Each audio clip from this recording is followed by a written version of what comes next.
Welcome back to another episode of the Mountain West Insider Podcast. And today I'm thrilled to be joined by one of the best point guards in the conference and one of the leaders for the Boise State Broncos, Alvaro Cardenas from Granada, Spain. How about that, Alvaro? I appreciate you being here, man. How are you? Good. I'm great. It's a pleasure to be here. So you grew up in Granada, Spain. I might be one of the only people that have interviewed you since your college basketball career started that has actually been to Granada. I went there as one of the places we stopped on my honeymoon. I've been to the Oh, Alhambra. really? I've been to the cathedral out there. So my biggest question is, why would you ever leave? I know that's a great question that you just asked me. I'm glad that you went to Granada. It's a beautiful city, like you said. I mean, the reason why I decided to go with the college route is, I wanted to play high level basketball and I wanted to, be able to get my degree. That's something that was really important for my family and I. And even though it was a very unknown situation for us, we didn't know how we could get it done. It happened at the end. So got to Mhm. be here. Yeah, well, I got plenty of questions about your path to the United States, but I want to ask you a little more about Granada. It's beautiful out there. It What is really it is. like when you're a kid growing up there? Are you aware of just kind of how much history is in that city, or is it just like, yeah, this is home. Yeah, that's the Alhambra right over there. Yeah, that's the Granada Cathedral right over there. Like, does it Mhm. register what you are living amongst? Yeah, it really does because I mean we study history of Spain since we're little kids. Hmm. And Granada is really a very like important part of, the history. It was the last city that was conquered by the Christians when the Muslims were living there. And thank God they didn't tear that place down and they kept the Hmm. Alhambra as it is because it really is a beautiful monument. So I mean, like you said, the history along the city is ridiculous. It's beautiful. Not just Alhambra and the cathedral, but everything else. It really is beautiful, and we do appreciate it a lot. Yeah, I just remember being there, and there's the coolest part is like if you're walking down the streets, there's all these little like cafes where you just Hmm. kind of can sit down and you can have an espresso, you can have a glass of wine, and I forget the name of the ham, but it's the cured ham where they shave it Yeah, right off of the leg. What is it? Is that someone Serrano said ham? it. What is it? Yeah, someone said Yes. it. Yeah, that Yeah. stuff is it's unbelievable. I don't Mhm. know. I left there like 15 pounds heavier than I was. Yeah, I don't blame you.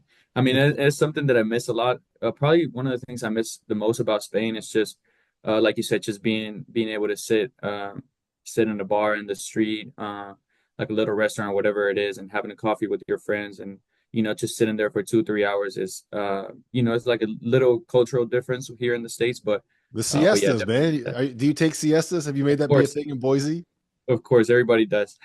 I don't do it as much anymore, but yeah, I definitely did that back in the day. Yeah, I can't imagine a bunch of college kids are complaining about having 3 hours in the afternoon where you can sit around and take a nap, right? Yeah, exactly. All right, let's talk about how you ended up coming to the United States to play. So you left home to play, I believe, high school in the Czech Republic. Is that correct?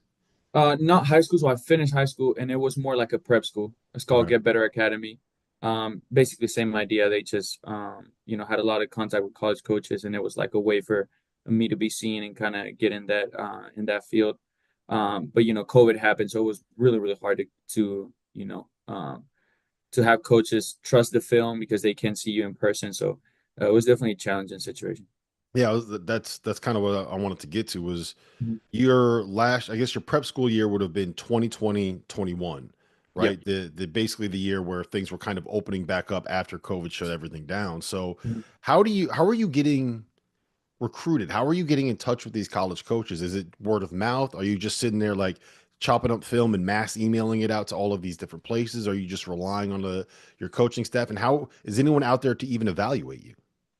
Yeah, I mean, so during that time, the borders were closed, so people couldn't really travel. So coaches were not able to go to Czech Republic and watch us play. They also do like a tour in the US, so we Mhm. weren't able to do that either.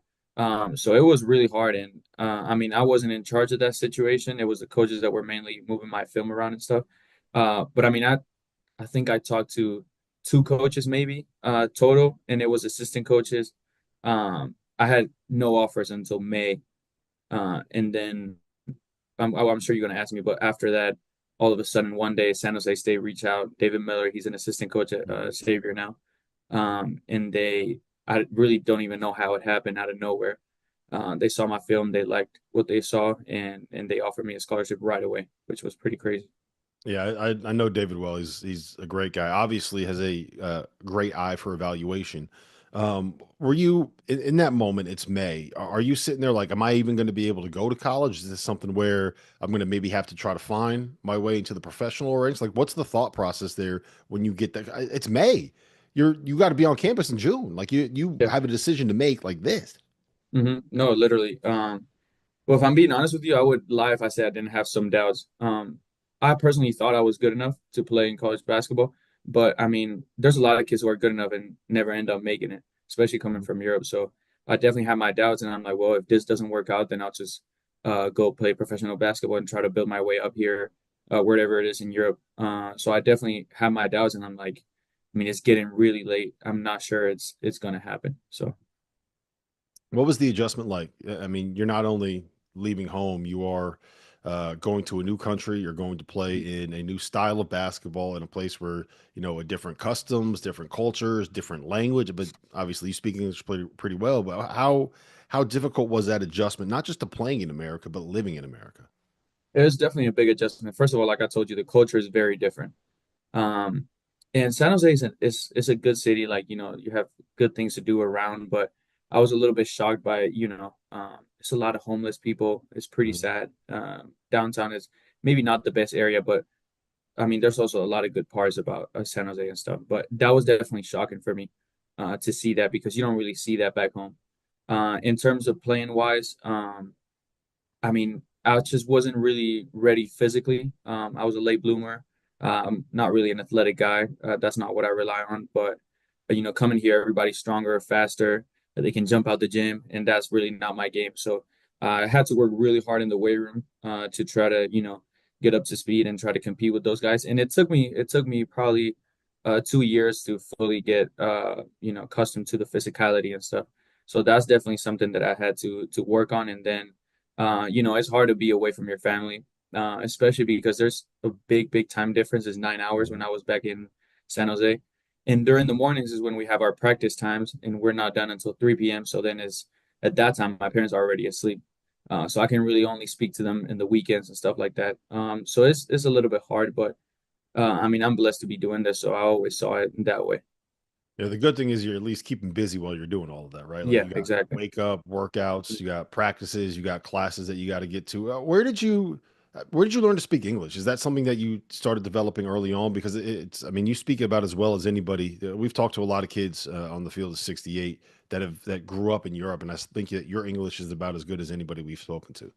Yeah. Well, I was lucky enough. My parents are both university professors, and when we were 12 years old, we lived in Santa Barbara for my dad worked there on campus with the basketball staff and just teaching and stuff like that. So those 6 months I think really helped me to kind of get the accent a little bit. And the younger you are, the Mhm. easier it is to kind of get that English accent and stuff like that. But yeah, I mean in Spain and all over Europe, we study English since we're little kids, all throughout elementary school, high school. So even though their accent might not be as good, but for the most part, if you go to Spain, you can have a conversation in English with almost anybody. Yeah, when I went to Spain, I speak a little bit of Spanish, and when I went there, I would say something to somebody in Spanish, and the response would be like, I'd be And like, whoa, whoa, yeah, whoa, whoa, calmate, yeah. please. So the climate in Granada is kind of similar to, I would say, like in Arizona, right? It's really I would say so, warm. It's pretty dry. In the summers, like you're talking like 100 plus degrees. Like what is that, for sure. 40 plus Celsius? Yeah. That is not what Boise is like at Mhm. all. Were you when you committed there? Did you realize what you were kind of getting yourself into for 5 months out of the year? Yeah, I mean, because I feel like every time I came to Boise to play against them, it was always snowing. And this year, honestly, it's been pretty good. Right now, there's like a little storm going on, so uh, Define pretty good in like what's pretty good weather in Boise? Is that like you're getting up to 20 during the day? yeah, I mean, it's been no, honestly, it's been really good, like 30s. This past week has been really cold. I think it was the other day I get in the car and it was like 10, and I'm like, God damn, this is really cold. But yeah, for the most part, it's been a pretty chill winter. And in Granada during the winter, it does get cold. It gets to like 30s in the mornings, but as the day goes on, it starts getting a little bit hotter, so you can just have a shirt on and stuff. Here it just stays cold the whole time and it snows a lot. So I mean it's been good. I mean I'm mostly inside in the gym or whatever it is, but I definitely miss being able to go outside and go on a hike or something on my off days, but it's kind of hard with how cold it is. Yeah, you'll get there in the summer, man. Boise is really Yeah. nice when you get to the spring. Mhm. All right, let's talk a little bit about your team, about kind of the season that you guys are having. You're on a 4 game winning streak here. You had 15 points, 6.5 assists in that 4 game run. That's coming off the back of losing two in a row and 3 out of 4. So what's kind of turned around here? Is it just as simple as, hey, we didn't have to play at Utah State and at Colorado State and at New Mexico in those 4 games? No, I mean I don't think it's as simple as that. I mean some two of those games were really close. Hmm. We basically lost at the buzzer in both of them, so could have gone either way. But I think we kind of put ourselves in that situation because our defense was just not good enough, and it hasn't been good enough. I feel like until these last 4 games where we've basically held opponents under 60 points almost every game. I think there's been a really good buy-in from the team of understanding what we need to get better at, and I think what we've done really good is defending the 3-point line and just really flying around and having multiple efforts on every single possession. So I really like the plays that we're in now. It's true that it wasn't any of the top 4 teams, but I mean, there's still some pretty competitive teams that have competed with other teams in the conference. So I really do think we're in the right track, and I think we can get hot at the right time. Yeah, everybody in the Mountain West is competitive. That's just the It kind really of is. conference that it is, especially when you're on the road. You mentioned that two of the losses you had, it was at Utah State was I think that was the 4 point play, right? And then Colorado State was, Yeah, you guys had a nice little comeback there. And then I think it was Jalen Lake got you Jalen Lake. Yeah. with a couple seconds left. How tough is that to kind of bounce back from? Right? Like you go on the road, you have these 2 games that were right there for you, and it doesn't go your way, and you guys got to find a way to kind of keep moving on. And then I think it was after Utah State, you won the next game, and then after Colorado State, you guys reeled off these 4 wins in a row. Like how do you bounce back from that so well? If I'm being honest, I think Coach Rice and the staff do an amazing job of staying positive and not acting like it's the end of the world after a loss like that. Hmm. But also understanding that we need to get better. And we've been talking about it the whole season. We're not where we need to be, but we're getting closer. And I think, like I said, we did lose at the buzzer, but we kind of put ourselves in that position because we let Utah State, I think, shoot 80% from the field in the second half. We were basically not guarding Colorado State for during the first half and a good amount of the second half, and we had to go into a 1-3-1 and kind of switch it around because we could have guarded man to man. So I mean, we all understand that. Yeah, we lost at the buzzer, but we put ourselves in that situation, and we just need to be better from the beginning of the game and just being better defensively overall. Yeah. Speaking of the road and the Mountain West, you got one of the toughest places in the conference to play, Viejas, on Sunday, national television game. Yeah. What has to happen for you guys to be able to go down in there and come out with a victory? Like, what is there something different that you have to do to prepare, or is this just as simple as you can't play one half of basketball? I mean, that's a good point that you make. Apart from that, I think one of the reasons why we lost here is they beat us on the glass, and if you follow Boise State, we take a lot of pride in Hmm. rebounding the ball. They are rebounded us by 10, I think, at our place. So that can't happen if we want to win the game. Then we need to control their shooters. We got to get Bird and Boyd under control. I think those are the 2 guys that really get them going. So we just really got to be really solid defensively and then offensively, just trying to limit the turnovers, play good basketball, take advantage of the switches, which is what they did to us in the first game, and I think we'll be fine. Yeah, I remember when you committed to Boise. I kind of like I circled that one. I was like, okay, well, you got a point guard that has proven that he can be a distributor, that has experience in the Mountain West already, and has had success in like you understand the league, you know the league as well as anybody. And I do think that there's if you are coming from outside the conference and coming in, it's an adjustment, man, because I mean, you're Yeah. playing at altitude in some of these places. The road environments, it's not going to get the kind of pub that like Cameron Indoor or the Fog is going to kind of make you feel like. But I mean, you go to Utah State and that place is like you play Boise, then that place is loud and it's packed. Hmm. Colorado State, the Pit, it's Yeah. just how valuable was it kind of having that experience when you arrived in Boise State? Yeah, it's been, I mean, I really do feel really comfortable in the Mountain West. And it's not like I went into the portal thinking I want to stay. It was probably the last thing that I wanted to do was transfer in Mhm. conference. But I made the best decision for myself. And I do think that experience helps me a lot. And like you said, these environments they're not easy to play in, and some of our freshmen are kind of getting used to that. Going to Utah State, going to New Mexico, it's not easy to play there.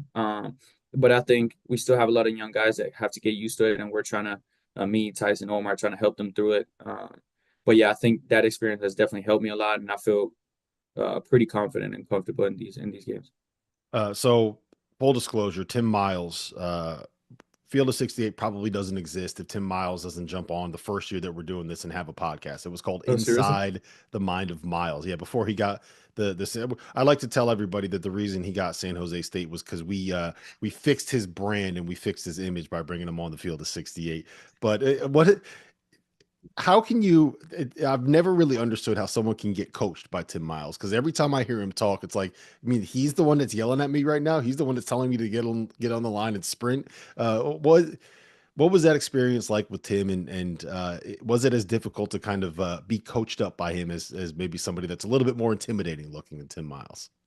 Yeah, it was a great experience overall. Like I told him when I left, and every time I see him, he knows I had a lot of love for him and respect. He's the one that gave me the only opportunity to play college basketball. It was definitely something that I had to get used to. It was been challenging at times, but I think he wants it that way. And I always saw it like he's getting on me because he sees something in me. And the problem really comes when the coach is ignoring you and he doesn't care about you. Um, so it was challenging at times. I would lie if I say it wasn't. But I think I learned so much and I grew. I grew a lot under him, and he helped me become the player that I am today. Mhm. So you played for Tim Miles and Leon Rice. Do you just like having coaches that are sarcastic with a sense of humor? Is that what it is? I guess that's what it is. Yeah. All right, from a point guard's perspective, okay, Tyson, Mhm. early on this season, it took him a while to kind of find his rhythm and find a shot, and it felt like he would. I think there was one point he was shooting 17% from three, and I would guess half of the threes that he missed went in and out and kind of rimmed out. Your job is to set him up for those shots. Mhm. Do you just keep feeding him? Are you trying to tell him, hey man, keep shooting, keep shooting? Like, how do you handle that as the guy that is getting him in a spot to be able to score when he's taking the shots you want and they're just not dropping? Yeah. I mean, the thing with him, Rob, is like if you watch him work out this summer, I didn't know how good of a shooter he was. Hmm. I mean, he was not missing this summer. And I'm not just talking about individual workouts when he was by himself, but I'm talking about practices. Like he can really shoot the ball.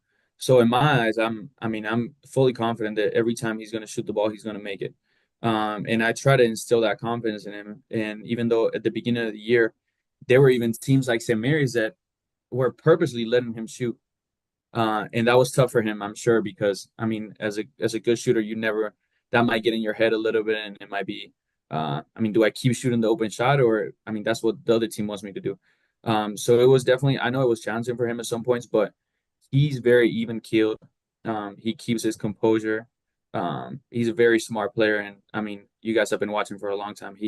I knew it was a matter of time until those shots were going to go in, so I was always encouraging him to keep shooting the open shot and that they were going to go in eventually. Yeah, I feel like sometimes he's almost too smart for, like, he thinks about stuff a little bit on some of Yeah. those shots where, Hmm. you see it and it's a drive to the basket and he hits this tough floater and it goes in and then he's open from three and he's got a chance to kind of go through it in his head. And those are the ones that end up not going down. Definitely. Definitely. He probably overthinks a little bit too much. Hmm. All right, I got four quick hitters for you, and then I am going to let you get out of here and go on with your day. What is the food from home in Spain that you miss the most that you can't get in Boise? I gotta say, croquetas. I don't know if you tried them. Mhm. Oh yeah. Uh, yeah, that and tortilla de patatas is like an omelet with potatoes and stuff. Those two things are probably my favorite food from back home. What is the music from Spain that you put on that has your teammates kind of wondering why they would ever let you get the aux or let you get the speaker? I think yeah, reggaeton. I listen to a little bit of reggaeton. That's like, Bad Bunny, Daddy Yankee, all Mhm. those guys. Some of them mess with it, but other guys are not the biggest fan of it. So Uh, definitely which that. which teammate speaks the best Spanish? I gotta say, Tyson, man, he's on a Duolingo streak every single day. He comes up to me, "Que pasa, hermanito?" I'm like, what up, brother? So yeah, he's pretty good. Him and Javen Buchanan is also pretty good because my friends came from Spain and he started speaking to them in Spanish. I'm like, man, I gotta learn. So yeah. All right, last one I got for you, and this might be a tough one, but I need your top three Spanish basketball players of all time. Okay, I gotta go Pau Gasol, number one. Um, Number two, I'm a Madrid fan, so I'm gonna leave who I think is number two. I'm gonna put it on three. Number two, I gotta go with um, probably Ricky Rubio. Hmm. Um, and then third, Was he the um, guy for you, like your generation of Spanish point guards? Was he the mhm. guy that everybody kind of looked up to? Yeah, him. I also looked up a lot to Sergio Rodriguez. You remember Yep. him? Yep, Yeah, for sure. him. Those two, Sergio Yul. And then I mean, a guy that was incredible talent was Juan Carlos Navarro. Yep. Yeah. Also played in the NBA for a couple of years, but he preferred playing in Spain. I think those three, four, five guys are, top tier for sure. Hmm. So was Pau Gasol and those guys, Ricky Rubio and those guys, the best ever? Yeah, I mean, I don't want to talk for the guys that came before me, but the guys that I've watched, I mean, obviously Mark, Pau, Ricky, Rudy Fernandez, the Yeah. Sergios, all those Rudy guys was the are. one I was gonna be like, we're not putting Rudy Fernandez Yeah, on this and list. he played for Madrid for a long time, so I definitely got to put Rudy out there for sure. So are you is a Madridista? That's how you say it, right? Are Yes, you yes, for football Madridista and for basketball? for football and basketball. Yeah. Okay. Okay. I don't know if you can see this right here. I'm big Tottenham fan over here. So I'm glad you called it football and not soccer. I you respect have that. to, man. You have to. Have to. You have to. Well, if I said that to Tyson, he'd probably look at me like I had three heads. So Yeah. it is what it is. Listen, man, I appreciate you coming on. This conversation has really been a pleasure. Mhm. And we'll be rooting for you guys. You gotta my guy Terrence Oglesby is gonna be out there for the Mountain West tournament. So make sure you put on a show for him. He's our kind of European basketball expert over here. So make sure you put on a show for him and best of luck this season. And look, win some more games so we can get you. Hey, last thing I got for you, I lied. Has Yeah. Tyson had you on his podcast yet? Yeah, he has two times. Actually, I was there last night. You should check that out. I've never been invited. I've had him on Yeah. this Okay. show each of the last three seasons, and I've still I'm gonna never make been sure. invited to his podcast. Tell him I'm I I'm want that gonna make invite. sure. Tell Yeah, I him. will. I'll tell him right now. We got lift. I'll tell All him right. right now. Listen, man, I appreciate you coming on. Thank you. Best of luck this Of season. course. Okay. Thanks for having me.